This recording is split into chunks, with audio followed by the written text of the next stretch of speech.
Maraming followers ng seryeng FPJ Batang Quiapo ng ABS-CBN ang nagsabing sana binuhay muna ang karakter ni Ara Davao bilang si Catherine Caballero. Katwiran nila, wala naman daw kinalaman si Catherine sa gusot ng pamilya Montenegro at ng lolong si Facundo Caballero.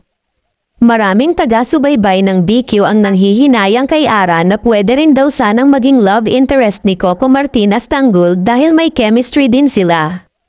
Samantala, kailangan na talagang magbawas ng karakter si Direk Coco dahil may mga bagong pasok sa kwento tulad nitong huling ipinakita na si Sunshine Guimeri bilang abogado ng pamilya Caballero.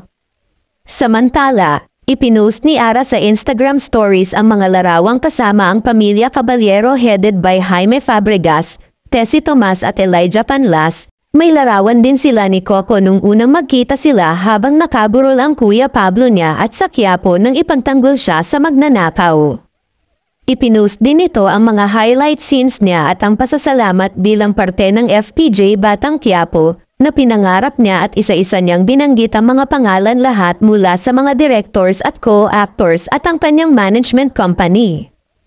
Aniya, when I found out in January that I was going to be part of Batang Quiapo, I couldn't believe it. Nagpasalamat naman siya kay Coco dahil sa oportunidad na ibinigay nito. Samantala, may bagong mukha ang papasok daw at magiging bagong love interest ni Coco. Hula ng mga netizens, dahan-dahan siyang magbabalik at susugal sa pagiging kapamilya na naman.